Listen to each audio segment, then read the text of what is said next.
Hi, I'm Dr. Watt, the healthy neurosurgeon. I keep hearing from a lot of you that you're confused about the studies coming out on the news, and I don't blame you because frankly, most medical studies are not worth the paper they're printed on.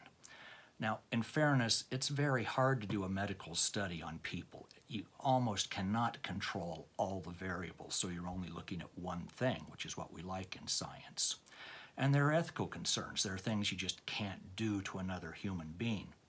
So it's technically challenging to produce a statistically valid study when you're treating people. It's also important to know, though, that drug companies love to sponsor studies that prove their drugs are good and prove that anything that's not their drug is bad.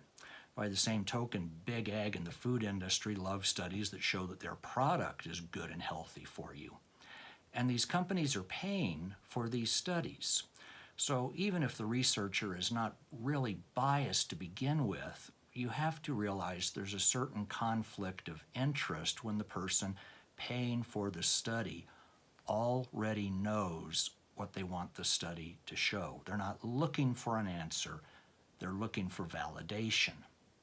Two quick examples. A while back, a study was done on vitamin E, and they said it doesn't do any good. People should quit taking vitamin E. Well, the problem is real vitamin E in nature consists of 8 compounds, 4 tocopherols and 4 tocotrienols. And in this study, a single form of alpha tocopherol that was synthetically made was given, and it didn't work. Anybody that knows anything about supplements would say, well, of course it didn't work. You have to take all 8 subsets, not just one. But the conclusion wasn't don't take alpha tocopherol by itself. The conclusion was don't bother taking vitamin E. You got to wonder if they had a reason for saying that.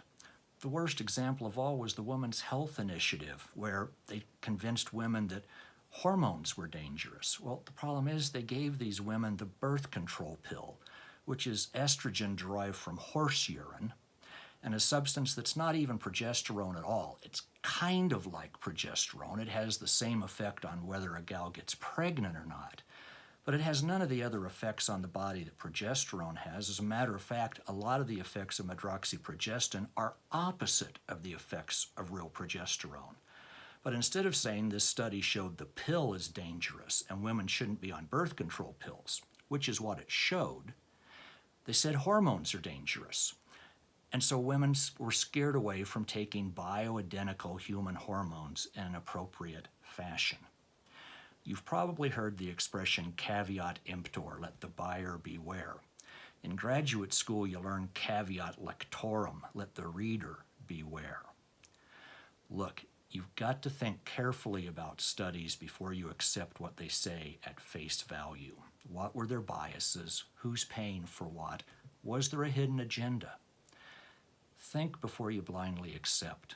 It's not brain surgery.